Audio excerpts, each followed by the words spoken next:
Hello students, this is Dr. Amit Juneja, lecturer economics, Shahid Balwinder Singh, Government Senior Secondary Smart School, Sabuana, District Fazilka। ਤਾਂ ਮੈਂ ਤੁਹਾਡੇ ਸਾਰਿਆਂ ਦਾ ਸਵਾਗਤ ਕਰਦਾ ਹਾਂ ਇਸ ਚੈਨਲ ਦੇ ਵਿੱਚ ਤੇ ਅੱਜ ਦੇ ਲੈਕਚਰ ਦੇ ਵਿੱਚ। ਅੱਜ ਦਾ ਆਪਣਾ ਜੋ ਲੈਕਚਰ ਹੈ ਉਹ ਹੈ ਨਿਵੇਸ਼ ਗੁਣਕ ਦੀ ਪ੍ਰਕਿਰਿਆ। यानी कि आप अपने जो लास्ट लेक्चर सी उनदे च ਆਪਾਂ एक टेबल बनाया सी उस टेबल ਦੇ ਥਰੂ ਆਪਾਂ ਜਿਹੜੀ ਗੁਣਕ ਦੀ ਪ੍ਰਕਿਰਿਆ ਨੂੰ ਸਮਝਣ ਦੀ ਕੋਸ਼ਿਸ਼ ਕੀਤੀ ਸੀ।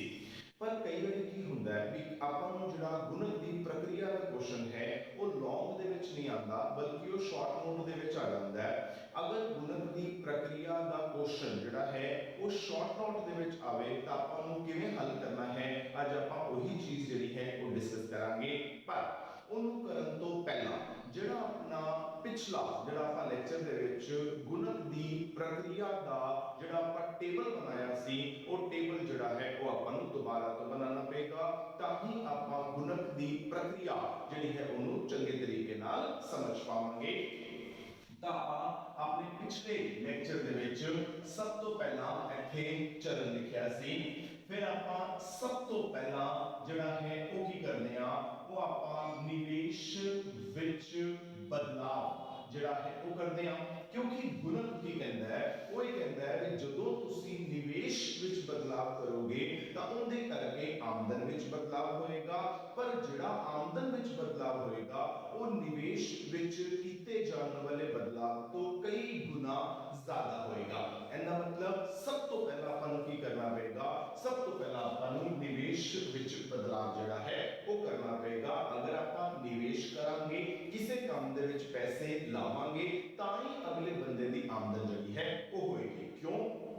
क्योंकि ਜਿਹੜਾ ਨਿਵੇਸ਼ ਹੈ ਆਪਾਂ ਉਹਨੂੰ ਇੱਕ ਤਰੀਕੇ ਦਾ ਖਰਚਾ ਸਮਝਦੇ ਆ। ਮਤਲਬ ਜਦੋਂ ਆਪਾਂ ਕਿਸੇ ਵੀ ਕੰਮ ਦੇ ਵਿੱਚ ਪੈਸਾ ਲਾਉਂਦੇ ਆ ਆਪਾਂ ਉਹਨੂੰ ਹੀ ਨਿਵੇਸ਼ ਕਹਿੰਦੇ ਆ। ਤਾਂ ਆਪਾਂ ਕਿਸੇ ਕੰਮ ਦੇ ਵਿੱਚ ਪੈਸਾ ਲਾ ਰਹੇ ਆ ਮਤਲਬ ਆਪਾਂ ਕੀ ਕਰ ਰਹੇ ਆ, ਖਰਚਾ ਕਰ ਰਹੇ ਆ। ਜੇ ਆਪਾਂ ਖਰਚਾ ਕਰਾਂਗੇ ਤਾਂ ਹੀ ਅਗਲੇ ਬੰਦੇ ਨੂੰ ਆਮਦਨ ਜਿਹੜੀ ਹੈ ਉਹ ਹੋਏਗੀ। ਤਾਂ ਕੀ ਹੋਏਗਾ, ਸਭ ਤੋਂ ਪਹਿਲੇ ਕਾਲਮ ਦੇ ਵਿੱਚ ਆਪਾਂ ਨੂੰ ਕੀ ਕਰਨਾ ਪਏਗਾ, ਨਿਵੇਸ਼ ਦੇ ਵਿੱਚ ਬਦਲਾਵ ਜਿਹੜਾ ਹੈ ਉਹ ਕਰਨਾ ਪਏਗਾ। ਹੁਣ ਕੀ ਹੋਏਗਾ, ਜਦੋਂ ਆਪਾਂ ਨਿਵੇਸ਼ ਕਰਾਂਗੇ ਤਾਂ ਆਪਾਂ ਖਰਚਾ ਕਰਾਂਗੇ। ਜਦੋਂ ਆਪਾਂ ਖਰਚਾ ਕਰਾਂਗੇ ਤਾਂ ਕਿਸੇ ਨਾ ਕਿਸੇ ਵਿਅਕਤੀ ਨੂੰ ਜਿਹੜੀ ਹੈ ਉਹ ਆਮਦਨ ਹੋਏਗੀ ਤਾਂ ਉਹਦੀ ਆਮਦਨ 'ਚ ਕੀ ਹੋ ਜਾਏਗਾ, ਬਦਲਾਵ ਹੋ ਜਾਏਗਾ। ਹੁਣ ਜਦੋਂ ਆਮਦਨ ਵਿੱਚ ਬਦਲਾਵ ਹੋਏਗਾ ਤਾਂ ਕੀ ਹੋਏਗਾ, ਉਹ ਆਪਣਾ ਉਪਭੋਗ ਜਿਹੜਾ ਹੈ ਉਹ ਬਦਲੇਗਾ। ਤਾਂ ਆਮਦਨ ਵਿੱਚ ਬਦਲਾਵ ਹੋਣ ਕਰਕੇ ਕੀ ਹੋਏਗਾ, ਉਪਭੋਗ ਵਿੱਚ ਬਦਲਾਵ ਜਿਹੜਾ ਹੈ ਉਹ ਹੋ ਜਾਏਗਾ। ਕੁਝ ਉਪਭੋਗ 'ਚ ਬਦਲਾਵ ਹੋਏਗਾ, ਕੁਝ ਕੀ ਹੋਏਗਾ, ਉਹਦੀ ਬਚਤ ਵਿੱਚ ਬਦਲਾਵ ਜਿਹੜਾ ਹੈ ਉਹ ਹੋ ਜਾਏਗਾ। ਮਤਲਬ ਜਿੰਨੀ ਉਹਦੀ ਆਮਦਨ ਬਦਲੇਗੀ ਉਹ ਕੀ ਕਰੇਗਾ, ਆਦੀ ਆਮਦਨ ਨੂੰ ਦੋ ਹਿੱਸਿਆਂ ਦੇ ਵਿੱਚ ਵੰਡ ਦੇਗਾ। ਇੱਕ ਹਿੱਸੇ ਦਾ ਉਹ ਉਪਭੋਗ ਕਰ ਲੇਗਾ ਤੇ ਇੱਕ ਹਿੱਸੇ ਦੀ ਉਹ ਕੀ ਕਰ ਲੇਗਾ, ਬਚਤ ਕਰ ਲੇਗਾ। ਹੁਣ ਆਪਾਂ ਆਪਣੇ ਪਿਛਲੇ ਲੈਕਚਰ ਦੇ ਵਿੱਚ ਇਹ ਗੱਲ ਵੀ ਕੀਤੀ ਸੀ ਵੀ ਜਿੰਨਾ ਉਹ ਉਪਭੋਗ ਕਰੇਗਾ ਮਤਲਬ ਉਪਭੋਗ ਕੀ ਹੈ, ਉਹਦਾ ਇੱਕ ਤਰੀਕੇ ਦਾ ਖਰਚਾ ਹੈ। ਉਪਭੋਗ ਕੀ ਹੁੰਦਾ ਹੈ, ਚੀਜ਼ਾਂ ਨੂੰ ਵਰਤਣਾ। ਅਗਰ ਮੈਂ ਕਿਸੇ ਚੀਜ਼ ਨੂੰ ਵਰਤਣਾ ਚਾਹਨਾ ਤਾਂ ਕੀ ਕਰਨਾ ਪਏਗਾ, ਸਭ ਤੋਂ ਪਹਿਲਾਂ ਮੈਨੂੰ ਉਹ ਚੀਜ਼ ਬਾਜ਼ਾਰ ਦੇ ਵਿੱਚੋਂ ਖਰੀਦਣੀ ਪਏਗੀ। ਖਰੀਦਣ ਵਾਸਤੇ ਖਰਚਾ ਕਰਨਾ ਪਏਗਾ। ਤਾਂ ਉਪਭੋਗ ਕੀ ਹੋ ਗਿਆ, ਖਰਚਾ। ਹੁਣ ਜਿੰਨਾ ਮੈਂ ਉਪਭੋਗ ਕਰਾਂਗਾ ਅਗਲੇ ਬੰਦੇ ਦੀ ਆਮਦਨ ਜਿਹੜੀ ਹੈ ਉਨੀ ਹੀ ज्यादा होएगी। क्यों, क्योंकि उपभोग की है वो मेरा खर्चा है। जितना खर्चा मैं ज्यादा करांगा अगले बंदे दी आमदन जड़ी है वो उन्नी ज्यादा होएगी। हुन मैं कितना खर्चा करांगा ये इस गल से निर्भर करता है कि मेरी सीमांत उपभोग प्रवृत्ति जड़ी है वो कितनी है। हुन मेरी सीमांत उपभोग प्रवृत्ति जितनी ज्यादा मेरा उपभोग उतना ज्यादा, मेरा उपभोग उतना ज्यादा, तो अगले बंदे दी आमदन उन्नी ज्यादा। यानी जब आप आमदन का जोड़ लगावांगे वो की होएगा, ज्यादा आएगा। यानी निवेश करके तुम्हारी आमदन की होएगी, ज्यादा बढ़ेगी। नंबर 2, मेरी सीमांत उपभोग प्रवृत्ति जिन्नी घट होएगी मैं की करांगा, उपभोग उन्ना घट करांगा यानी खर्चा उन्ना घट करांगा। जे मैं खर्चा घट करांगा अगले बंदे की आमदन घट होएगी, फिर वो खर्चा घट करेगा अगले बंदे की आमदन घट होएगी। इस तरह जी आमदन का जोड़ आएगा वो की होएगा, घट आएगा। यानी निवेश विच बदलाव करके आमदन जी है वो घट बदलेगी। मतलब ਕੀ ਹੋਏਗਾ ਕਿ ਗੁਣਕ ਦਾ ਮੁੱਲ ਜਿਹੜਾ ਹੈ ਉਹ ਘੱਟ ਹੋ ਜਾਏਗਾ। ਤਾਂ ਆਪਾਂ ਕਿਹਾ ਸੀ ਵੀ ਜਿਹੜੀ ਸੀਮਾਂਤ ਉਪਭੋਗ ਪ੍ਰਵਰਤੀ ਹੈ ਉਹਦਾ ਗੁਣਕ ਦੇ ਨਾਲ ਵੀ ਹੁੰਦਾ ਹੈ ਸਿੱਧਾ ਸੰਬੰਧ ਹੁੰਦਾ ਹੈ, ਕਿਉਂਕਿ ਸੀਮਾਂਤ ਉਪਭੋਗ ਪ੍ਰਵਰਤੀ ਇਹ ਚੀਜ਼ ਡਿਸਾਈਡ ਕਰਦੀ ਹੈ ਵੀ ਇੱਕ ਬੰਦਾ ਕਿੰਨਾ ਉਪਭੋਗ ਕਰੇਗਾ। ਹੁਣ ਉਹ ਜਿੰਨਾ ਉਪਭੋਗ ਕਰੇਗਾ मतलब वो उन्ना खर्चा करेगा, और जिन्ना खर्चा करेगा अगले व्यक्ति की आमदन उन्नी ज्यादा हो जाएगी, मतलब टोटल आमदन च बदलाव भी होएगा ज्यादा होएगा। नंबर 2 हुन जिन्नी सीमांत बचत प्रवृत्ति जड़ी है वो ज्यादा होएगी। हुन सीमांत बचत प्रवृत्ति दा ज्यादा होना मतलब वो व्यक्ति की कर रहा है अपने कुल अपनी आमदन दा ज्यादातर हिस्सा बचा के रख रहा है। हुन जिन्ना वो बचा के रखेगा उन्ना ही वो अगले बंदे नू घट देगा, मतलब अगले बंदे दी आमदन उन्नी घट हो जाएगी, मतलब टोटल आमदन च बदलाव की होएगा घट होएगा। हुन जिन्नी सीमांत बचत प्रवृत्ति घट होएगी मतलब उन्नी वो बचत की करेगा घट करेगा। जे बचत घट करेगा मतलब खर्चा की करेगा ज्यादा करेगा, तो अगले बंदे दी आमदन जड़ी है उन्नी ज्यादा हो जाएगी। मतलब सीमांत बचत प्रवृत्ति दे नाल गुणक दा की हुंदा है विपरीत संबंध जड़ा है वो होता है। ये आप अपने लास्ट लेक्चर दे विच गल कर चुके हैं। तो हुन आपा सब तो पहला चरण जड़ा है वो लिया सी, उहदे च आपा की किया भी आपा 100 रुपए दा निवेश जड़ा है वो करता। तो जे आपा 100 रुपए दा निवेश कीता है एदा मतलब आपा 100 रुपए दा खर्चा कीता है, आपा किसे न किसे काम दे विच 100 रुपए लाए ने। तो जे आपा 100 रुपए लाए ने तो जिहड़े बंदे कोल आपा कोई सामान खरीदया होएगा उस बंदे दी आमदन कितनी हो जाएगी 100 रुपए, तो उनकी आमदन च बदलाव कितना हो जाना है 100 रुपए। तो आपा एनु मानन लग्या आपा मान लैंदे कि अपनी सीमांत उपभोग प्रवृत्ति जिहड़ी है वो कितनी है 0.5 है, मतलब जिन्नी अपनी आमदन बदलेगी आप उनका अद्धा जिहड़ा वो की करांगे उपभोग करांगे ते अद्धे दी की करांगे बचत करांगे। तो आपा की कीता 100 दे विचों 50 रुपए दा आपा उपभोग कीता ते 50 रुपए दी आपा बचत कीती। हुन अगर आप चरण 2 दे विच आ जाइए तो आप क्या आप दोबारा निवेश जड़ा है वो नहीं किया। हुन सोचो भी आ 100 रुपए दी आमदन करके आप 50 रुपए दा उपभोग कीता सी, मतलब आप 50 रुपए दियां चीजां जड़ियां ने वो खरीदियां सी। जे आप ये 50 रुपए दियां चीजां खरीदियां ने मतलब किसी न किसी कोल ते चीजां खरीदियां होणगियां, यानी आप उन्हें कितने रुपए दिते होंगे 50 रुपए, यानी जेड़ा अपना बंदा नंबर 2 है उनकी आमदन कितनी होगी 50 रुपए, क्योंकि पिछले लेवल पे अपना खर्चा जोड़ा है वो 50 रुपए सी, तो आप 50 रुपए दे करके अगले बंदे की आमदन कितनी हो जाएगी 50 रुपए। हुन उनकी सीमांत उपभोग प्रवृत्ति भी कितनी है 0.5, मतलब उन्हें भी की करना है 25 रुपए का उपभोग करना है ते 25 रुपए की बचत जड़ी है वो कर लेनी है, यानी उन्हें 50 रुपए की आमदन करके की कितना 25 रुपए का उपभोग कर लिया। हुन आप आ जाने स्टेप नंबर 3, आप फिर कोई निवेश नहीं कीता।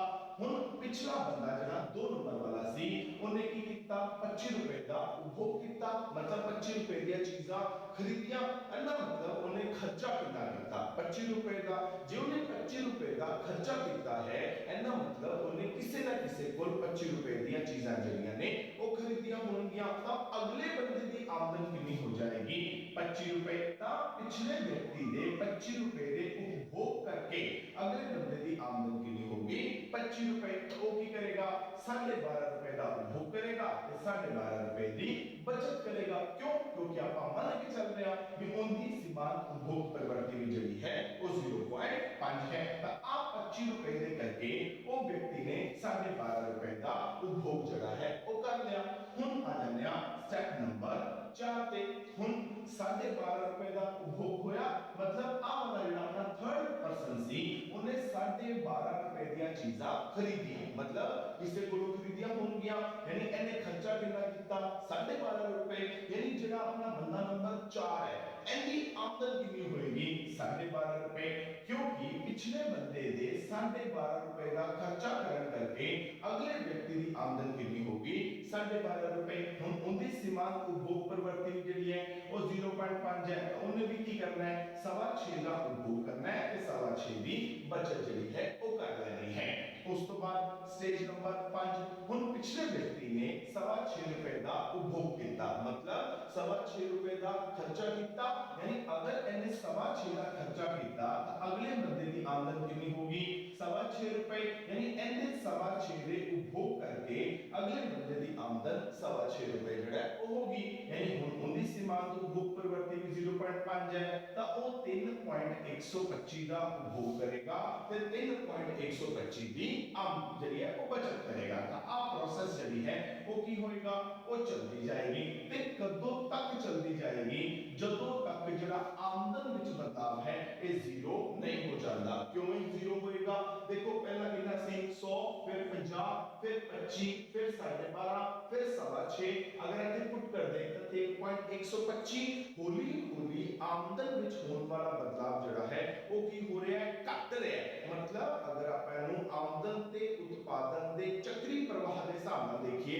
तो अपना आमदन ते उत्पादन का चक्री प्रवाह जड़ा है वो की हो रहा है, छोटा हो रहा है। क्यों छोटा हो रहा है, क्योंकि एक बंदे नूं जिन्नी आमदन हुंदी पई है उनका सिर्फ वो अद्धा उपभोग कर रहा है, बाकी की कर रहा है, बचत कर रहा है। बचत कर रहा है मतलब वो आपदे को नहीं रख रहा है, वो अगले बंदे नूं दे नहीं रहा। आपां जदों आमदन ते उत्पादन का चक्री प्रवाह कीता सी उहदे च आपां गल कीती सी कि ਜਿਹੜੀਆਂ ਬਚਤਾਂ ਹੁੰਦੀਆਂ ਨੇ ਉਹ ਆਮਦਨ ਤੇ ਉਤਪਾਦਨ ਦੇ ਚੱਕਰੀ ਪ੍ਰਵਾਹ ਦੇ ਵਿੱਚ ਇੱਕ ਤਰ੍ਹਾਂ ਦੇ ਰਿਸਾਵ ਹੁੰਦੇ ਨੇ, ਇੱਕ ਤਰ੍ਹਾਂ ਦੇ ਛਿੱਦਰ ਹੁੰਦੇ ਨੇ, ਇੱਕ ਤਰ੍ਹਾਂ ਦੀ ਲੀਕੇਜ ਹੁੰਦੀ ਹੈ। ਕਿਉਂ, ਕਿਉਂਕਿ ਆਮਦਨ ਤੇ ਉਤਪਾਦਨ ਦੇ ਚੱਕਰੀ ਪ੍ਰਵਾਹ ਦੇ ਵਿੱਚ ਕਿੰਨਾ ਪੈਸਾ ਰਹੇਗਾ ਜਿੰਨਾ ਇੱਕ ਵਿਅਕਤੀ ਦੂਜੇ ਨੂੰ ਦੇਗਾ। मतलब ਹੁਣ ਇੱਕ ਪਰਿਵਾਰ ਖੇਤਰ ਹੈ, ਇੱਕ ਉਤਪਾਦਕ ਖੇਤਰ ਹੈ। ਹੁਣ ਪਰਿਵਾਰ ਖੇਤਰ ਜਿੰਨੇ ਪੈਸੇ ਉਤਪਾਦਕ ਖੇਤਰ ਨੂੰ ਦੇਗਾ ਜਾਂ ਉਤਪਾਦਕ ਖੇਤਰ परिवार खेतर ਨੂੰ ਕਿੰਨੇ ਪੈਸੇ ਦੇਗਾ ਉਹ ਕਿੰਨਾ ਚੱਕਰ ਚੱਲੇਗਾ, ਉਹ ਇਸ ਗੱਲ ਤੇ ਡਿਪੈਂਡ ਕਰਦਾ ਹੈ ਵੀ ਜਿੰਨੇ ਪੈਸੇ ਪਰਿਵਾਰ ਕੋਲ ਆਏ ਉਹਨੇ ਉਤਪਾਦਕ ਨੂੰ ਕਿੰਨੇ ਦਿੱਤੇ। ਸਪੋਜ਼ ਕਰੋ ਵੀ ਜਿਹੜਾ ਪਰਿਵਾਰ ਖੇਤਰ ਹੈ ਉਹਦੇ ਕੋਲ 100 ਰੁਪਏ ਹੈ, ठीक है, अगर वो 100 ਦੇ 100 रुपए उत्पादक खेतर ਨੂੰ ਦੇ ਦਿੰਦਾ ਹੈ ਨਾ, मतलब ਕੀ ਹੋਏਗਾ ਵੀ ਜਿਹੜਾ ਪਰਿਵਾਰ ਖੇਤਰ ਹੈ ਉਹਨੇ ਉਤਪਾਦਕ ਖੇਤਰ ਕੋਲੋਂ 100 ਰੁਪਏ ਦੀਆਂ ਚੀਜ਼ਾਂ ਖਰੀਦੀਆਂ। ਹੁਣ ਉਤਪਾਦਕ ਖੇਤਰ ਨੇ ਪਰਿਵਾਰ ਖੇਤਰ ਨੂੰ 100 ਰੁਪਏ ਦਿੱਤੇ ਕਿਉਂ ਸੀ, ਕਿਉਂਕਿ ਉਹਨੇ 100 ਰੁਪਏ ਦੀਆਂ ਚੀਜ਼ਾਂ ਬਣਾ ਕੇ ਦਿੱਤੀਆਂ ਸੀ, यानी 100 ਰੁਪਏ ਦੀਆਂ ਚੀਜ਼ਾਂ ਬਣੀਆਂ ਤੇ 100 ਰੁਪਏ ਦੀਆਂ ਚੀਜ਼ਾਂ ਹੀ ਵਿਕ ਗਈਆਂ। मतलब ਜਿੰਨੀ ਆਮਦਨ ਹੋਈ ਉਹਨਾਂ ਕੀ ਹੋ ਗਿਆ, ਖਰਚਾ ਹੋ ਗਿਆ। अगर सोचो भी ਜਿਹੜਾ ਉਤਪਾਦਕ ਖੇਤਰ ਹੈ ਉਹ 100 ਰੁਪਏ ਦੀਆਂ ਚੀਜ਼ਾਂ ਬਣਾਵੇ, ਬਣਾ ਕੇ ਉਹ ਕੀ ਕਰੇ ਜਿਹੜੀ ਆਮਦਨ ਹੈ ਉਹ ਕਿਹਨੂੰ ਦੇ ਦੇਵੇ, ਜਿਹੜਾ ਪਰਿਵਾਰ ਖੇਤਰ ਹੈ ਉਹਨੂੰ ਦੇ ਦੇਵੇ। यानी ਹੁਣ ਪਰਿਵਾਰ ਖੇਤਰ ਕੋਲ ਕਿੰਨੇ ਆ ਗਏ 100 ਰੁਪਏ, ਉਹਦੇ ਬਦਲੇ ਜਿਹੜਾ ਪਰਿਵਾਰ ਖੇਤਰ ਹੈ ਉਹ ਕੀ ਕਰੇ उत्पादक खेतर ਨੂੰ सिर्फ 50 रुपए वापस देवे। यानी ਹੁਣ उत्पादक खेतर की सोचेगा कि मैं 100 रुपए दी चीज़ां बनाईयां सी, विकियां किनियां 50 रुपए दियां, 50 रुपए दी ते विकियां ही नहीं। क्यों नहीं विकियां, क्योंकि ਜਿਹੜਾ परिवार खेतर है उनके कोल आए किन्ने सी 100 रुपए, ਉਹਨੇ ਅੱਗੇ उत्पादक खेतर ਨੂੰ ਕਿੰਨੇ ਦਿੱਤੇ 50 रुपए, 50 रुपए तो ਉਹਨੇ आधे ਕੋਲ ही रख ले, यानी ਉਹ 50 रुपए की होगी उनकी बचत होगी। ਤਾਂ ਹੁਣ उत्पादक खेतर ਨੂੰ वापसी किन्ने मिले 50 रुपए। उत्पादक खेतर सोचेगा कि मैं 100 रुपए दी चीज़ां बनाईयां सी, विकियां किन्ने दियां 50 रुपए दियां। अगली बारी वो की करेगा वो 50 रुपए दी चीज़ां बनाएगा। हुन अगली बारी 50 रुपए दी चीज़ां बनाएगा तब परिवार खेतर ਨੂੰ किन्ने पैसे देगा 50 रुपए। यानी हुन परिवार खेतर ने की कीता 25 रुपए दी चीज़ां खरीदियां, 25 आधे कोल ही रख ले। मतलब हुन जे 50 दी चीज़ां बनियां तो ने 25 दी खरीदियां।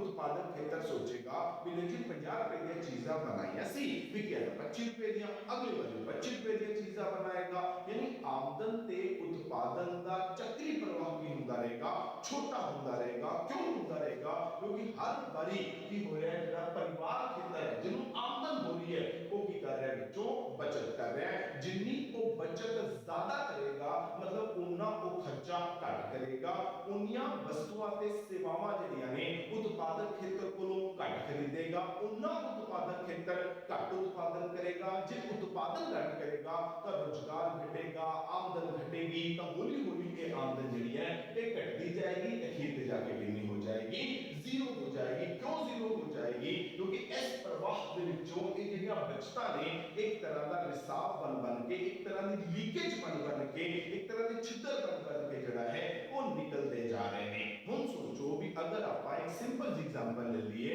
मान लो ਤੁਹਾਡੇ घर ਦੇ ਵਿੱਚ पानी की टैंकी है, ਉਹਦੇ ਚ ਆਪਾਂ टैंकी ਚ पानी पूरा भरिया हुआ है, ਆਪਾਂ ਕੀ ਕੀਤਾ ਬੱਚਤ ਦੇ ਰੂਪ ਦੇ ਵਿੱਚ ਉਦੋਂ ਹਿਸਾਬ ਕਰਨੇ ਸ਼ੁਰੂ ਕਰਤੇ। ਆਪਾਂ ਤੋਂ ਕੀ ਕੀਤਾ, ਲੀਕੇਜ ਕਰਾਤੀ। ਹੌਲੀ ਹੌਲੀ ਕੀ ਹੋਏਗਾ, ਉਹ ਜਿਹੜਾ ਟੈਂਕੀ ਦਾ ਪਾਣੀ ਹੈ ਉਹ ਕੀ ਹੋਏਗਾ, ਖਤਮ ਹੋ ਜਾਏਗਾ।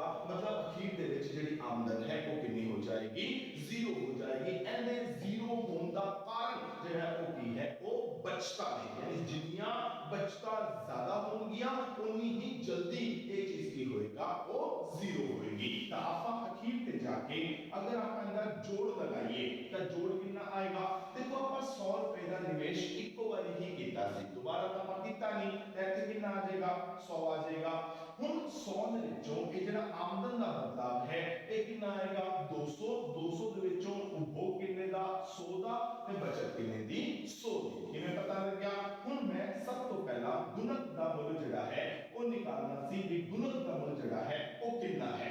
ਹੁਣ ਦੇਖੋ ਮੈਨੂੰ ਇਹ ਤਾਂ ਪਤਾ ਹੈ ਕਿ ਮੇਰਾ ਨਿਵੇਸ਼ ਵਿੱਚ ਬਦਲਾਵ ਮੈਂ ਕਿੰਨੇ ਦਾ ਕੀਤਾ ਹੈ, 100 ਦਾ, ਇਹ ਤਾਂ ਮੈਨੂੰ ਪਤਾ ਹੈ। ਮੈਂ ਆਮਦਨ ਦਾ ਬਦਲਾਵ ਜਿਹੜਾ ਹੈ ਉਹ ਸੋਲਵ ਕਰਨਾ ਹੈ, ਯਾਨੀ ਆ ਮੈਨੂੰ ਪਤਾ ਨਹੀਂ। ਪਰ ਸੋਚੋ ਅਗਰ मैं इस चीज की वैल्यू निकाल लवा तो की होएगा, एनु इधर ले जाएंगे तो डेल्टा y की वैल्यू अपनी आ जाएगी। हुन अपना मेन मुद्दा रहा भी आपा की करिए k दा मुੱਲ ਜਿਹੜਾ ਹੈ ਉਹ ਕੱਢੀਏ, ਗੁਣਕ ਦਾ ਮੁੱਲ ਜਿਹੜਾ ਹੈ ਉਹ ਕੱਢੀਏ। ਜੇ ਗੁਣਕ ਦਾ ਮੁੱਲ ਇਧਰੋਂ ਨਹੀਂ ਨਿਕਲੇਗਾ ਤਾਂ ਆਪਣੇ ਕੋਲ ਦੂਜਾ ਫਾਰਮੂਲਾ ਹੈਗਾ ਗੁਣਕ ਦਾ, ਉਹ ਕਿੰਨੇ ਬਰਾਬਰ ਹੈ, 1/1 ਮਾਈਨਸ MPC। ਤਾਂ MPC ਆਪਾਂ ਕਿੰਨੇ ਮੰਨ ਕੇ ਚੱਲ ਰਹੇ ਹਾਂ, 0.5। ਤਾਂ 1/0.5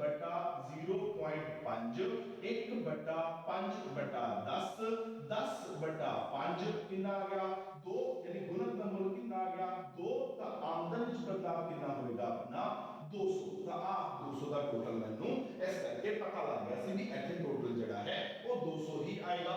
हुन आमदन च बदलाव कितना 200। आप मान के चल रहे हैं भी अपनी सीमांत उपभोग प्रवृत्ति ਜਿਹੜੀ ਹੈ ਉਹ ਕਿੰਨੀ ਹੈ 0.5। मतलब जितनी आमदन है उसका अद्धा की होएगा उपभोग होएगा। यानी 200 रुपए ਦੇ ਵਿੱਚੋਂ 100 रुपए ਦਾ ਕੀ ਹੋਏਗਾ उपभोग होएगा ਤੇ 100 रुपए ਦੀ ਕੀ ਹੋਏਗੀ बचत होएगी। ਤਾਂ ਇਹ ਆਪਣੀ ਗੁਣਕ ਦੀ ਪ੍ਰਕਿਰਿਆ ਹੋਗੀ। ਇਹਨੂੰ ਤੁਸੀਂ ਪ੍ਰੋਪਰਲੀ ਐਕਸਪਲੇਨ ਕਰੋਗੇ ਤਾਂ ਤੁਹਾਡਾ 6 ਨੰਬਰ ਦਾ ਪੂਰਾ ਕੁਐਸਚਨ ਜਿਹੜਾ ਹੈ ਉਹ ਬਣ ਜਾਏਗਾ। ਪਰ ਮੈਂ ਸ਼ੁਰੂਆਤ ਦੇ ਵਿੱਚ ਇੱਕ ਗੱਲ ਕੀਤੀ ਸੀ ਵੀ ਕਈ ਵਾਰ ਕੀ ਹੁੰਦਾ ਹੈ ਆਪਾਂ ਨੂੰ ਇਹ ਜਿਹੜਾ ਕੁਐਸਚਨ ਆਉਂਦਾ ਹੈ ਨਾ ਉਹ ਲੌਂਗ ਦੇ ਵਿੱਚ ਨਹੀਂ ਆਉਂਦਾ, ਉਹ ਕੁਐਸਚਨ ਸ਼ਾਰਟ ਦੇ ਵਿੱਚ ਆ ਜਾਂਦਾ ਹੈ। ਜੇ ਸ਼ਾਰਟ ਦੇ ਵਿੱਚ ਆ ਜਾਵੇ ਫਿਰ ਆ ਟੇਬਲ ਬਣਾਉਣ ਦੀ ਜ਼ਰੂਰਤ ਨਹੀਂ ਹੈ, ਆਪਾਂ ਸਿਰਫ ਤੇ ਸਿਰਫ ਕੀ ਕਰਾਂਗੇ ਇਹਦੀ ਪ੍ਰਕਿਰਿਆ ਦਿਖਾਵਾਂਗੇ। ਹੁਣ ਪ੍ਰਕਿਰਿਆ ਕਿਵੇਂ ਚੱਲੀ, ਆ ਟੇਬਲ ਸਾਰੇ ਆਨਸਰ ਦੇ ਰਿਹਾ ਹੈ। ਯਾਨੀ ਸਭ ਤੋਂ ਪਹਿਲਾਂ ਕੀ ਹੋਏਗਾ, ਸਭ ਤੋਂ ਪਹਿਲਾਂ ਤੁਹਾਨੂੰ ਕੀ ਕਰਨਾ ਪਏਗਾ, ਆਪਣੇ ਨਿਵੇਸ਼ ਵਿੱਚ ਬਦਲਾਵ ਜਿਹੜਾ ਹੈ ਉਹ ਕਰਨਾ ਪਏਗਾ। ਤਾਂ ਨਿਵੇਸ਼ ਵਿੱਚ ਬਦਲਾਵ ਕੀ ਹੋ ਗਿਆ, ਡੈਲਟਾ ਆਈ। ਤੁਸੀਂ ਇਹਦੇ ਨਿਵੇਸ਼ ਬਦਲਾਵ ਕੀਤਾ, ਨਿਵੇਸ਼ ਵਿੱਚ ਬਦਲਾਵ ਕਰਕੇ ਕੀ ਹੋਏਗਾ, ਉਹਦੇ ਕਰਕੇ ਕਿਸੇ ਵਿਅਕਤੀ ਦੀ ਆਮਦਨ ਵਿੱਚ ਬਦਲਾਵ ਜਿਹੜਾ ਹੈ ਉਹ ਹੋਏਗਾ। ਯਾਨੀ ਨਿਵੇਸ਼ ਵਿੱਚ ਬਦਲਾਵ ਨੇ ਕੀ ਕੀਤਾ, ਆਮਦਨ 'ਚ ਬਦਲਾਵ ਕਰਤਾ। ਆ ਕੀ ਹੋ ਗਿਆ ਡੈਲਟਾ ਵਾਈ। ਠੀਕ ਹੈ, ਜਦੋਂ ਉਸ ਬੰਦੇ ਦੀ ਆਮਦਨ ਬਦਲੇਗੀ ਤਾਂ ਉਹ ਕੀ ਕਰੇਗਾ, ਉਪਭੋਗ ਬਦਲੇਗਾ। ਤਾਂ ਇੱਥੇ ਕੀ ਆ ਜਾਏਗਾ, ਉਪਭੋਗ ਵਿੱਚ बदलाव का उपभोग बदलेगा। जो उपभोग का बदलाव है वो की हो गया डेल्टा सी। हुन जितना वो उपभोग करेगा, ठीक है, हुन इथे देखो इन्हें कितने का उपभोग किया सी 50 रुपए का, अगले बंदे की आमदन कितनी हुई सी 50 रुपए। जितना ये बंदा उपभोग करेगा उन नाल की होएगा अगले बंदे की आमदन जी है उन्नी ही बदल जाएगी। तो अगले बंदे की आमदन दे विच की हो जाएगा बदलाव आ जाएगा, तो डेल्टा वाई आ जाएगा। हुन ध्यान रखना भी गुणक ਜਿਹੜਾ ਹੈ ਇੱਥੋਂ ਇੱਥੇ तक ਕੰਮ नहीं करेगा, क्योंकि शुरुआत में ਜਦੋਂ ਤੁਸੀਂ 100 रुपए ਦਾ ਨਿਵੇਸ਼ ਕਰੋਗੇ ਤਾਂ ਅਗਲੇ ਬੰਦੇ ਦੀ ਆਮਦਨ 100 रुपए ही होनी है। ठीक है, ਇੱਥੇ ਗੁਣਕ ਕੰਮ नहीं करेगा। गुणक किथे काम करेगा, ਇੱਥੋਂ ਜਾ ਕੇ ਇੱਥੇ ਕੰਮ करेगा। क्यों, क्योंकि सब तो पहला ਤੁਸੀਂ ਨਿਵੇਸ਼ ਬਦਲਿਆ, ਨਿਵੇਸ਼ ਬਦਲਣ ਕਰਕੇ ਕਿਸੇ ਦੀ ਆਮਦਨ बदल गई, आमदन बदलਣ ਕਰਕੇ ਕੀ ਹੋਏਗਾ, ਉਹ उपभोग बदलेगा, उपभोग बदलेगा ਤਾਂ जिन्ना ਉਹ उपभोग करेगा अगले बंदे की आमदन जड़ी है उन्नी ही ज्यादा जड़ी है वो हो जाएगी। तो ये जड़ी है ये गुणक की प्रक्रिया है। ਜਦੋਂ पेपर ਦੇ ਵਿੱਚ क्वेश्चन आएगा ਤਾਂ ਆਪਾਂ ਕਿਵੇਂ ਕਰਾਂਗੇ, ਆਪਾਂ ਨੂੰ ਐਕਸਪਲੇਨ ਕਰਾਂਗੇ ਕਿ ਪਹਿਲਾਂ ਆ ਚੀਜ਼ ਬਣਾ ਕੇ ਆਪਾਂ ਉੱਪਰ ਹੈਡਿੰਗ ਬਣਾਵਾਂਗੇ ਕਿ ਗੁਣਕ ਦੀ ਪ੍ਰਕਿਰਿਆ ਨੂੰ ਹੇਠ ਲਿਖੇ ਤਰ੍ਹਾਂ ਦਿਖਾਇਆ ਜਾ ਸਕਦਾ ਹੈ। ਤਾਂ ਪਹਿਲਾਂ ਆ ਬਣਾ ਲਿਆ, ਫਿਰ ਆਪਾਂ ਕਹਾਂਗੇ ਕਿ ਸਭ ਤੋਂ ਪਹਿਲਾਂ ਅਰਥ ਵਿਵਸਥਾ ਦੇ ਵਿੱਚ ਨਿਵੇਸ਼ ਕੀਤਾ ਜਾਏਗਾ। ਜਿੰਨਾ ਨਿਵੇਸ਼ ਹੋਏਗਾ ਸਭ ਤੋਂ ਪਹਿਲਾਂ ਆਮਦਨ ਦੇ ਵਿੱਚ ਉਨਾ ਹੀ ਬਦਲਾਵ ਜਿਹੜਾ ਹੈ ਉਹ ਆ ਜਾਏਗਾ। ਜਦੋਂ ਅਰਥ ਵਿਵਸਥਾ ਦੇ ਵਿੱਚ ਆਮਦਨ ਵਿੱਚ ਬਦਲਾਅ ਆਏਗਾ ਤਾਂ ਉਹਦੇ ਕਰਕੇ ਲੋਕਾਂ ਦੇ ਉਪਭੋਗ ਦੇ ਵਿੱਚ ਬਦਲਾਅ ਆਏਗਾ। ਹੁਣ ਜਿੰਨਾ ਉਹ ਉਪਭੋਗ ਕਰਨਗੇ ਮਤਲਬ ਜਿੰਨੀ ਉਹਨਾਂ ਦੀ ਸੀਮਾਂਤ ਉਪਭੋਗ ਪ੍ਰਵਰਤੀ ਹੋਏਗੀ ਉਨਾ ਹੀ ਉਹ ਖਰਚਾ ਕਰਨਗੇ। ਜਿੰਨਾ ਖਰਚਾ ਕਰਨਗੇ ਅਗਲੇ ਵਿਅਕਤੀ ਦੀ ਆਮਦਨ ਜਿਹੜੀ ਹੈ ਉਨੀ ਹੀ ਜ਼ਿਆਦਾ ਬਦਲ ਜਾਏਗੀ। ਹੁਣ ਦੇਖੋ ਆਮਦਨ 'ਚ ਬਦਲਾਅ ਆ ਗਿਆ, ਆਮਦਨ 'ਚ ਬਦਲਾਅ ਆਉਣ ਤੋਂ ਬਾਅਦ ਫਿਰ ਕੀ ਹੋਏਗਾ, ਫਿਰ ਉਪਭੋਗ 'ਚ ਬਦਲਾਅ ਆਏਗਾ, ਫਿਰ ਉਪਭੋग 'ਚ ਬਦਲਾਅ ਕਰਕੇ ਆਮਦਨ 'ਚ ਬਦਲਾਅ ਆਏਗਾ, ਆਮਦਨ 'ਚ ਬਦਲਾਅ ਆਇਆ ਫਿਰ उपभोग बदलाव आ जाना है, फिर आमदन च बदलाव आ जाना है, तो आमदन च बदलाव, उपभोग च बदलाव, उपभोग च बदलाव, आमदन च बदलाव, आमदन च बदलाव, उपभोग च बदलाव, उपभोग च बदलाव, आमदन च बदलाव।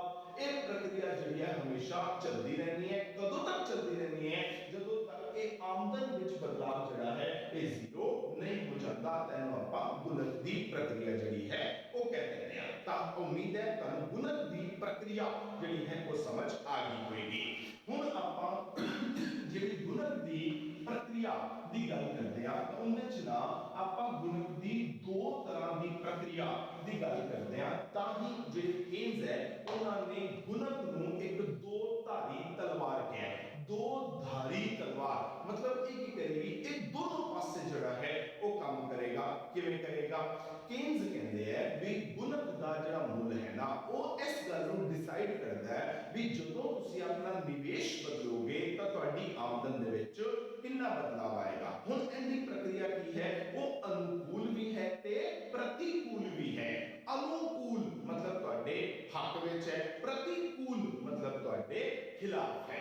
मतलब की है, अगर आप बड़ा सिंपल जा हिसाब देखिए, आप ना दो डायग्राम जड़ियां ने वो बनाते हैं। दो डायग्राम विच की होएगा, आप कोई नवी डायग्राम जड़ा है वो नहीं बना लगे जिहड़ी आप पिछले चैप्टर दे विच कुल मंग ते कुल पूर्ति वाली डायग्राम बनाई सी वही बना लगे हां। तो इधर कुल पूर्ति लो, आमदन लो, ठीक है, उस तो बाद उत्पादन लो, उस तो बाद रोजगार लो, जो मर्जी ले लो, एक कोई गल है, कोई फर्क नहीं है। एवें ही ਆਪਾਂ ਨੂੰ ਬਿਲਕੁਲ ਨਾਲ ਇੱਕ ਡਾਇਗਰਾਮ ਜਿਹੜੀ ਹੈ ਉਹ ਹੋਰ ਬਣਾ ਦਿੰਦੇ ਆ ਤਾਂ ਕਿ ਆਪਾਂ ਇਹਨਾਂ ਦੋਨਾਂ ਡਾਇਗਰਾਮ ਦਾ ਕੰਪੈਰੀਜ਼ਨ ਜਿਹੜਾ ਉਹ ਕਰ ਸਕੀਏ। ਤਾਂ ਇੱਧਰ ਵੀ ਆਪਣੀ ਕੀ ਆ ਗਈ, y ਐਕਸਿਸ ਤੇ ਕੁੱਲ ਮੰਗ ਆ ਗਈ, ਇੱਧਰ x ਐਕਸਿਸ ਤੇ ਕੀ ਹੋ ਗਿਆ, ਉਵੇਂ ਹੀ ਕੁੱਲ ਪੂਰਤੀ ਲੈ ਲਈ, ਨਾਲ ਕੀ ਲੈ ਲਿਆ, ਆਮਦਨ ਲੈ ਲਈ, ਨਾਲ ਕੀ ਲੈ ਲਿਆ, ਰੋਜ਼ਗਾਰ ਲੈ ਲਿਆ, ਨਾਲ ਕੀ ਲੈ ਲਿਆ, ਆਮਦਨ ਲੈ ਲਈ ਜਾਂ ਉਤਪਾਦਨ ਲੈ ਲਿਆ। ਤਾਂ ਜੋ ਮਰਜ਼ੀ ਲਿਖ ਲਓ ਇੱਕੋ ਹੀ ਗੱਲ ਹੈ। ਤਾਂ ਆਪਾਂ ਕੀ ਕੀਤਾ, ਸਭ ਤੋਂ ਪਹਿਲਾਂ ਆਪਾਂ ਦੀ ਕੁੱਲ ਪੂਰਤੀ ਵਕਰ ਜਿਹੜੀ ਹੈ ਉਹ ਬਣਾਵਾਂਗੇ। ਤਾਂ ਆਪਾਂ ਆਪਣੇ ਪਿਛਲੇ ਕਾਫੀ ਲੈਕਚਰ ਦੇ ਵਿੱਚ ਇਹ ਗੱਲ ਕਰ ਚੁੱਕੇ ਹਾਂ ਵੀ ਜਿਹੜੀ ਕੁੱਲ ਪੂਰਤੀ ਵਕਰ ਹੈ ਉਹ ਕਿੰਨੇ ਡਿਗਰੀ ਤੇ ਨਿਕਲੇਗੀ, 45 डिग्री ਤੇ ਨਿਕਲੇਗੀ। क्यों निकलेगी, क्योंकि केन्स ये मान के चलते हैं कि ਜਿਹੜੀ ਕੁੱਲ ਪੂਰਤੀ ਹੈ ਉਹ ਕੀ ਹੈ, ਉਹ ਪੂਰਨ ਲੋਚਦਾਰ ਹੈ। ਤਾਂ केन्स ने ਕੀ ਕੀਤਾ, ਆ ਪਹਿਲਾਂ 45 डिग्री ਤੇ ਕੁੱਲ ਪੂਰਤੀ ਵਕਰ ਜਿਹੜੀ ਹੈ ਉਹ ਬਣਾਤੀ, ਤਾਂ ਉੱਪਰ ਦੇ ਵੱਲ ਜਾ ਰਹੀ ਹੈ। फिर की होएगा, पूर्ण रोजगार आ जाएगा, तो ये वक्र की हो जाएगी अपनी स्थिर हो जाएगी। तो अपने पूर्ण रोजगार का पद जड़ा है वो कितना है, वो ON है कि अपना पूर्ण रोजगार पे कुल पूर्ति कितनी होनी चाहिए है, F जड़ी है वो होनी चाहिए। यही जड़ी वक्र है वो आप इधर बना लेने आ पहला ऊपर गई पूर्ण रोजगार हुई, उस तो बाद की होया स्थिर होगी, आपने कुल पूर्ति वक्र बन गई। अपनी अर्थव्यवस्था दे विच रोजगार का पद N हो गया, F जड़ा है वो अपने पूर्ण रोजगार वाला पॉइंट जड़ा है वो हो गया। ता शुरुआत दे विच की है अपनी ਜਿਹੜੀ कुल मांग है, अपनी ਜਿਹੜੀ कुल मांग है वो है A D किंदे बराबर है C plus I ਦੇ ਬਰਾबर है। ਤਾਂ ਇੱਕ ਦੂਜੇ ਨੂੰ E ਪੁਆਇੰਟ ਤੇ ਕੱਟ ਰਹੇ ਨੇ। ਤਾਂ ਆਪਣੇ ਅਰਥਵਿਵਸਥਾ ਦੇ ਵਿੱਚ N1 ਲੋਕਾਂ ਨੂੰ ਜਿਹੜਾ ਹੈ ਉਹ ਕੰਮ ਮਿਲੇਗਾ ਤੇ N1 N ਲੋਕ ਜਿਹੜੇ ਨੇ ਉਹ ਕੀ ਹੋਣਗੇ, ਉਹ ਬੇਰੋਜ਼ਗਾਰ ਹੋਣਗੇ। ਐਵੇਂ ਇੱਧਰ ਜਿਹੜੀ ਆਪਣੀ ਕੁੱਲ ਮੰਗ ਵਕਰ ਹੈ ਉਹ ਆ ਹੈ AD ਜਿੰਦੇ ਬਰਾਬਰ ਹੈ C plus I ਤੇ ਆਪਣੀ ਅਰਥਵਿਵਸਥਾ ਦੇ ਵਿੱਚ N1 ਲੋਕਾਂ ਨੂੰ ਕੰਮ ਮਿਲਦਾ ਪਿਆ। ਸੰਤੁਲਨ ਦਾ ਪੱਧਰ ਜਿਹੜਾ ਹੈ ਉਹ E ਹੈ। ਤਾਂ ਦੋਨਾਂ ਦੇ ਵਿੱਚ ਆਪਾਂ ਸੇਮ ਸਿਚੁਏਸ਼ਨ ਜਿਹੜੀ ਹੈ ਉਹ ਦਿਖਾਤੀ। ਹੁਣ ਕੀ ਹੋਇਆ, ਸਪੋਜ਼ ਕਰੋ ਇਹਦੇ ਵਿੱਚ ਆਪਾਂ ਗੁਣਕ ਦਾ ਪ੍ਰਭਾਵ ਜਿਹੜਾ ਹੈ ਉਹ ਦੇਖਣਾ ਹੈ। ਤਾਂ ਗੁਣਕ ਦਿਖਾਉਣ ਵਾਸਤੇ ਆਪਾਂ ਨੂੰ ਕੀ ਕਰਨਾ ਪਏਗਾ, ਸਭ ਤੋਂ ਪਹਿਲਾਂ ਆਪਾਂ ਨੂੰ ਨਿਵੇਸ਼ ਵਿੱਚ ਬਦਲਾਅ ਜਿਹੜਾ ਹੈ ਉਹ ਕਰਨਾ ਪਏਗਾ। ਹੁਣ ਨਿਵੇਸ਼ ਵਿੱਚ ਬਦਲਾਅ ਹੋਣਾ ਹੈ ਤਾਂ ਆਪਾਂ ਗੱਲ ਕਿੰਦੀ ਕਰਦੇ ਪਿਆ, ਆਪਾਂ ਕੇਨਜ਼ ਦੀ ਗੱਲ ਕਰਦੇ ਪਿਆ। ਕੇਨਜ਼ ਜਿਹੜੇ ਨੇ ਉਹ ਕਿਸ ਤਰ੍ਹਾਂ ਦੇ ਨਿਵੇਸ਼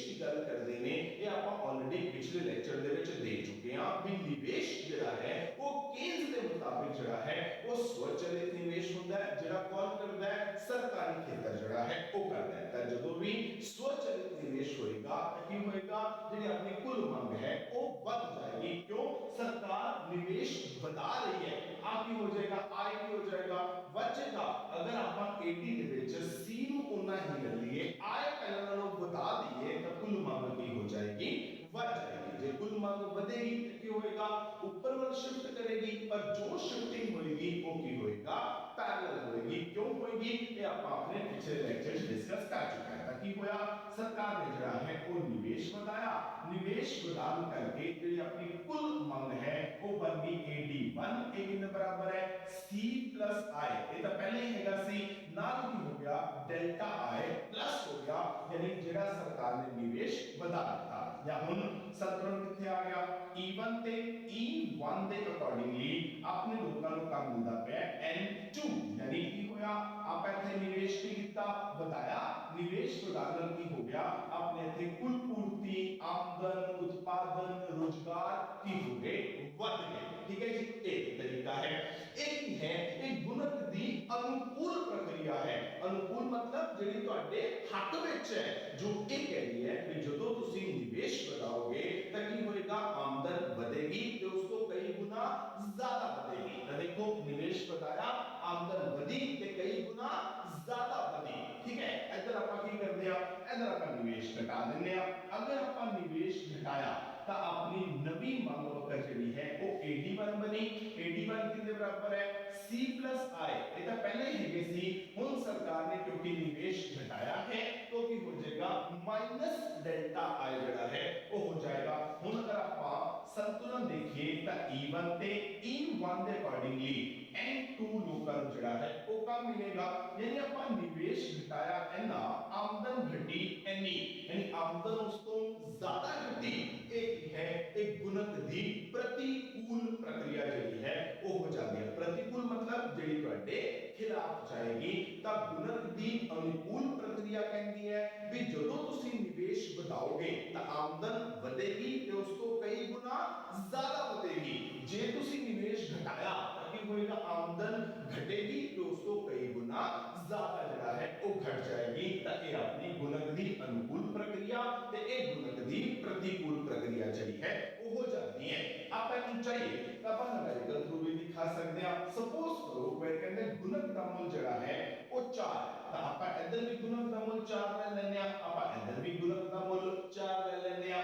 ਉਹ ਕਹਿੰਦੇ ਤੁਸੀਂ ਕੀ ਕੀਤਾ? ਨਿਵੇਸ਼ ਵਿੱਚ ਨਾ ਬਦਲਾਅ ਕੀਤਾ। ਮੰਨ ਲਓ ਤੁਸੀਂ 100 ਕਰੋੜ ਦਾ ਨਿਵੇਸ਼ ਜਿਹੜਾ ਹੈ ਉਹ ਵਧਾਇਆ ਤਾਂ ਕੀ ਕੀਤਾ? ਆਪਾਂ ਪਲੱਸ ਕੀਤਾ ਤਾਂ ਨਿਵੇਸ਼ ਕੀ ਹੋ ਗਿਆ? ਪਲੱਸ ਦਾ 100 ਕਰੋੜ। ਇੱਧਰ ਆਪਾਂ ਕਿਹਾ ਵੀ ਇੱਧਰ ਆਪਾਂ ਨਿਵੇਸ਼ ਬਦਲਾਅ ਕੀਤਾ, ਪਰ ਨਾ ਆਪਾਂ 100 ਕਰੋੜ ਦਾ ਨਿਵੇਸ਼ ਜਿਹੜਾ ਹੈ ਉਹ ਘਟਾ ਦਿੱਤਾ ਤਾਂ ਕਿੰਨਾ ਹੋ ਗਿਆ? ਮਾਈਨਸ 100 ਕਰੋੜ। ਹੁਣ ਅਗਰ ਆਪਾਂ k ਦਾ ਫਾਰਮੂਲਾ ਲਾਈਏ delta y upon delta i ਤਾਂ k ਕਿੰਨਾ ਹੋ ਗਿਆ? 4। ਆਮਦਨ ਚ ਕਿੰਨਾ ਬਦਲਾਅ ਆ ਰਿਹਾ ਹੈ? ਪਤਾ ਨਹੀਂ। ਨਿਵੇਸ਼ ਵਿੱਚ ਬਦਲਾਅ ਕਿੰਨਾ ਹੈ? ਪਲੱਸ ਦਾ 100। ਤਾਂ ਤੁਹਾਡੀ ਆਮਦਨ ਚ ਕਿੰਨਾ ਬਦਲਾਅ ਆਏਗਾ? ਆ ਪਲੱਸ ਦੇ 100 ਨੂੰ ਜਦੋਂ ਮੈਂ ਇੱਧਰ ਲੈ ਕੇ ਜਾਵਾਂਗਾ ਤੇ 4 ਨਾਲ ਗੁਣਾ ਕਰਾਂਗਾ ਤਾਂ ਕਿੰਨਾ ਆ ਜਾਏਗਾ? ਪਲੱਸ 400 ਕਰੋੜ ਜਿਹੜਾ ਹੈ ਉਹ ਆ ਜਾਏਗਾ। ਮਤਲਬ ਮੈਂ ਕੀ ਕੀਤਾ? ਨਿਵੇਸ਼ ਵਧਾਇਆ। ਗੁਣਕ ਦਾ ਮੁੱਲ ਕਿੰਨਾ ਸੀ? 4। ਉਹ ਕਹਿੰਦਾ ਜਿੰਨਾ ਤੁਸੀਂ ਨਿਵੇਸ਼ ਵਧਾਓਗੇ ਜਿਹੜੀ ਤੁਹਾਨੂੰ ਆਮਦਨ ਮਿਲਣੀ ਹੈ ਉਸ ਤੋਂ ਕਿੰਨੇ ਗੁਣਾ ਮਿਲਣੀ ਹੈ? 4 ਗੁਣਾ। ਤਾਂ ਗੁਣਕ ਦਾ ਮੁੱਲ 4 ਹੈ ਤਾਂ ਮੈਨੂੰ ਕਿੰਨੀ ਆਮਦਨ ਮਿਲੇਗੀ? ਪਲੱਸ 400। ਇਹੀ ਚੀਜ਼ ਅਗਰ ਆਪਾਂ ਇੱਧਰ ਦਿਖਾਈਏ ਤਾਂ k ਕਿੰਨੇ ਬਰਾਬਰ ਹੈ? Delta y upon delta i। ਗੁਣਕ ਦਾ ਮੁੱਲ ਕਿੰਨਾ ਹੋ ਗਿਆ? 4। ਆਮਦਨ ਕਿੰਨਾ ਬਦਲਾਅ ਹੋਣਾ ਹੈ? ਪਤਾ ਨਹੀਂ, ਪਰ ਨਿਵੇਸ਼ ਵਿੱਚ ਬਦਲਾਅ ਕਿੰਨਾ ਹੈ? ਮਾਈਨਸ 100 ਕਰੋੜ ਦਾ। यानी ਹੁਣ सोचो भी अगर मैं डेल्टा y पता लगाना है तो आ 100 ਨੂੰ ਇਧਰ ਲੈ ਕੇ ਜਾਵਾਂਗਾ, ਪਰ ਇਹਦੇ ਨਾਲ ਕੀ ਲੱਗਿਆ ਹੋਇਆ ਹੈ? ਮਾਈਨਸ। ਇਧਰ ਕੀ ਆਏਗਾ? ਮੇਰੀ ਆਮਦਨ 'ਚ ਬਦਲਾਅ ਕਿੰਨਾ ਆਏਗਾ? ਮਾਈਨਸ 400 ਕਰੋੜ ਦਾ ਜਿਹੜਾ ਹੈ ਉਹ ਆਏਗਾ। ਦੇਖੋ ਇਧਰ ਕੀ ਸੀ? ਜਿਹੜਾ ਆਪਣਾ ਨਿਵੇਸ਼ ਵਿੱਚ ਬਦਲਾਅ ਹੈ ਉਹ ਪਲੱਸ ਸੀ, ਇਧਰ ਕੀ ਹੈ? ਮਾਈਨਸ। ਮਤਲਬ ਉਹ ਕਹਿੰਦੇ ਆ ਕਿ ਜਦੋਂ ਤੁਸੀਂ ਨਿਵੇਸ਼ ਵਧਾਓਗੇ ਤਾਂ ਗੁਣਾ ਕਰਕੇ ਤੁਹਾਡੀ ਆਮਦਨ ਉਸ ਤੋਂ ਕਈ ਗੁਣਾ ਜ਼ਿਆਦਾ ਵਧੇਗੀ। ਜਦੋਂ ਤੁਸੀਂ ਨਿਵੇਸ਼ ਘਟਾਓਗੇ ਤਾਂ ਗੁਣਾ ਕਰਕੇ ਤੁਹਾਡੀ ਆਮਦਨ ਕਈ ਗੁਣਾ ਜ਼ਿਆਦਾ ਘਟ ਵੀ ਜਾਏਗੀ। ਤਾਂ ਇਹ ਆਪਣੀ ਗੁਣਕ ਦੀ ਅਨੁਕੂਲ ਤੇ ਗੁਣਕ ਦੀ ਪ੍ਰਤੀਕੂਲ ਪ੍ਰਕਿਰਿਆ ਜਿਹੜੀ ਹੈ ਉਹ ਹੋ ਜਾਂਦੀ ਹੈ। ਤਾਂ ਆਪਾਂ ਇੱਕ ਨੂਮੈਰੀਕਲ ਵੀ ਕਰ ਲੈਂਦੇ ਆ ਆਮ ਤੌਰ ਤੇ ਆਪਾਂ ਨੂੰ ਪੇਪਰ ਦੇ ਵਿੱਚ ਇਸ ਤਰ੍ਹਾਂ ਦੇ ਨੂਮੈਰੀਕਲ ਜਿਹੜੇ ਨੇ ਉਹ ਆ ਜਾਂਦੇ ਨੇ। ਕਿਸ ਤਰ੍ਹਾਂ? ਹੁਣ ਕੀ ਹੋਏਗਾ, ਕਹਿੰਦੇ ਆਪਾਂ ਨੂੰ ਨੂਮੈਰੀਕਲ ਜਿਹੜਾ ਹੈ ਉਹ ਹਮੇਸ਼ਾ 4 ਨੰਬਰ ਦੇ ਵਿੱਚ ਆਂਦਾ ਹੈ। ਤਾਂ ਕਿਸ ਤਰ੍ਹਾਂ ਆਂਦਾ ਹੈ ਉਹਨੂੰ ਆਪਾਂ ਸੋਲਵ ਕਰਦੇ ਹਾਂ। ਕਹਿੰਦਾ ਇੱਕ ਅਰਥ ਵਿਵਸਥਾ ਦੇ ਵਿੱਚ ਨਾ ਜਿਹੜੀ ਸੀਮਾਂਤ ਉਪਭੋਗ ਪ੍ਰਵਰਤੀ ਹੈ, ਸਪੋਜ਼ ਕਰੋ ਕਿ ਉਹ 0.5 ਹੈ, ਠੀਕ ਹੈ। ਤਾਂ ਕੀ ਹੋਇਆ, ਉਹਦੇ ਅਰਥ ਵਿਵਸਥਾ ਦੇ ਵਿੱਚ ਨਾ ਤੁਸੀਂ ਕੀ ਕੀਤਾ, 200 ਕਰੋੜ ਦਾ ਨਿਵੇਸ਼ ਵਿੱਚ ਬਦਲਾਵ ਜਿਹੜਾ ਹੈ ਉਹ ਕੀਤਾ, ਠੀਕ ਹੈ। ਜਿਹੜੀ ਉਸ ਅਰਥ ਵਿਵਸਥਾ ਦੀ ਮੌਜੂਦਾ ਆਮਦਨ ਹੈ ਉਹ ਕਹਿੰਦੇ 2000 ਕਰੋੜ ਰੁਪਏ ਜਿਹੜੀ ਹੈ ਉਹ ਹੈਗੀ ਹੈ। ਤਾਂ ਤੁਸੀਂ ਨਵਾਂ ਨਿਵੇਸ਼ ਕਿੰਨਾ ਕੀਤਾ, 200 ਕਰੋੜ ਦਾ। ਕਹਿੰਦਾ ਇਹ ਦੱਸੋ ਵੀ ਨਵਾਂ ਨਿਵੇਸ਼ ਕਰਨ ਤੋਂ ਬਾਅਦ ਜਿਹੜੀ ਹੁਣ ਦੀ ਕੁੱਲ ਆਮਦਨ ਜਿਹੜੀ ਹੈ ਉਹ ਕਿੰਨੀ ਹੋਏਗੀ। ਰਿਪੀਟ ਕਰਦਾ, ਕਹਿੰਦਾ ਸੀਮਾਂਤ ਉਪਭੋਗ ਪ੍ਰਵਰਤੀ ਕਿੰਨੀ ਹੈ, 0.5। ਤੁਸੀਂ 200 ਕਰੋੜ ਦਾ ਨਵਾਂ ਨਿਵੇਸ਼ ਕੀਤਾ ਹੈ। ਪ੍ਰੈਜ਼ੈਂਟ ਆਮਦਨ ਜਿਹੜੀ ਹੈ ਉਹ 2000 ਕਰੋੜ ਹੈ। ਹੁਣ ਦੇਖੋ ਸਿੰਪਲ ਜੀ ਗੱਲ ਹੈ, ਉਹ ਕਹਿੰਦੇ ਨਿਵੇਸ਼ ਆਪਾਂ 200 ਕਰੋੜ ਦਾ ਵਧਾਇਆ ਹੈ ਤਾਂ ਕੀ ਹੋਏਗਾ, ਆਮਦਨ ਆਪਣੀ ਵਧੇਗੀ। ਜੇ ਆਮਦਨ ਵਧੇਗੀ ਤਾਂ ਹੁਣ ਆਪਣੀ ਆਮਦਨ ਕਿੰਨੀ ਹੋਏਗੀ, ਆਪਾਂ ਉਹਦਾ ਪਤਾ ਲਗਾਣਾ ਹੈ। ਕਿਵੇਂ ਪਤਾ ਲਗਾਵਾਂਗੇ, ਹੁਣ ਵਾਲੀ ਆਮਦਨ ਦਾ। ਇਹ ਦੇਖੋ ਜੀ 2000 ਕਰੋੜ ਤਾਂ ਪਹਿਲਾਂ ਹੀ ਹੈਗੀ ਹੈ, ਗੁਣਕ ਕਰਕੇ ਇੰਨੀ ਹੋਰ ਵੱਧ ਗਈ ਤਾਂ ਟੋਟਲ ਕਿੰਨੀ ਹੋਗੀ, ਜਿੰਨੀ ਵਧੀ ਹੋਏਗੀ ਤੇ ਜਿੰਨੀ ਪਹਿਲਾਂ ਹੈਗੀ ਹੈ ਦੋਨਾਂ ਨੂੰ ਜੋੜ ਦੇਾਂਗੇ ਤਾਂ ਆਪਣੀ ਹੋ ਜਾਏਗਾ ਆਪਣੀ ਕੁੱਲ ਆਮਦਨ ਜਿਹੜੀ ਹੈ ਉਹ ਆ ਜਾਏਗੀ। यानी ਆਪਾਂ ਕੀ ਕਰਨਾ ਹੈ, ਆਪਾਂ ਪਤਾ ਲਗਾਣਾ ਹੈ ਇਸ ਚੀਜ਼ ਦਾ ਵੀ ਆਪਣੀ ਆਮਦਨ ਦੇ ਵਿੱਚ ਕਿੰਨਾ ਬਦਲਾਅ ਹੋਇਆ। ਹੁਣ ਆਪਾਂ ਨੂੰ ਨਿਵੇਸ਼ ਵਿੱਚ ਕਿੰਨਾ ਬਦਲਾਅ ਹੋਇਆ, 200 ਦਾ, ਉਹ ਆਪਾਂ ਨੂੰ ਪਤਾ ਹੈ। ਆਪਾਂ ਅਗਰ k ਦੀ ਵੈਲਿਊ ਕੱਢ ਲਈਏ, ਗੁਣਕ ਦੀ ਵੈਲਿਊ ਕੱਢ ਲਈਏ ਤਾਂ ਆਪਾਂ ਇੱਥੇ ਇਸ ਇਕੁਏਸ਼ਨ ਨੂੰ ਸੋਲਵ ਕਰ ਸਕਦੇ ਹਾਂ। ਹੁਣ k ਦੀ ਵੈਲਿਊ ਕਿਵੇਂ ਨਿਕਲੇਗੀ, ਉਹ ਨਿਕਲੇਗੀ ਆਪਣੇ ਦੂਸਰੇ ਫਾਰਮੂਲੇ ਤੋਂ 1/1 ਮਾਈਨਸ MPC। MPC ਕਿੰਨੀ ਹੈ, 0.5। 1/0.5 1/5/10 10/5 कितना आ गया, 2 आ गया। तो गुणक का मूल कितना आ गया, 2, यानी कि डेल्टा y कितना आ गया, और 200 इधर लाएंगे तो कितना हो गया, 400। यानी वो कहता है 400 करोड़ दी आमदन तक ਤੁਹਾਡੀ ਬਦਲੀ ਹੈ। ਪਹਿਲਾਂ ਕਿੰਨੀ ਸੀ, 2000 ਕਰੋੜ। ਆਪਾਂ ਕਹਾਂਗੇ ਕਿ ਹੁਣ ਦੀ ਆਮਦਨ बराबर किंदे होएगा, वो होएगा पहला दी आमदन जिन्नी हैगी सी प्लस की होया जिन्ना आमदन विच बदलाव आया। वो कहंदे भी 2000 करोड़ दी आमदन जिहड़ी है वो तो पहले ही हैगी सी, हुन और कितना बदलाव आया, 400 करोड़ दा।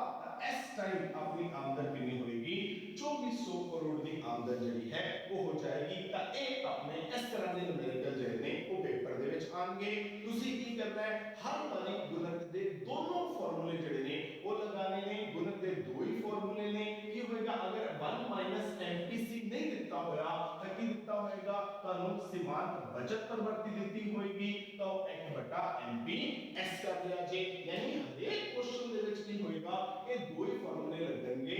सब तो पहला आ फार्मूला लगा के देख लिया जे।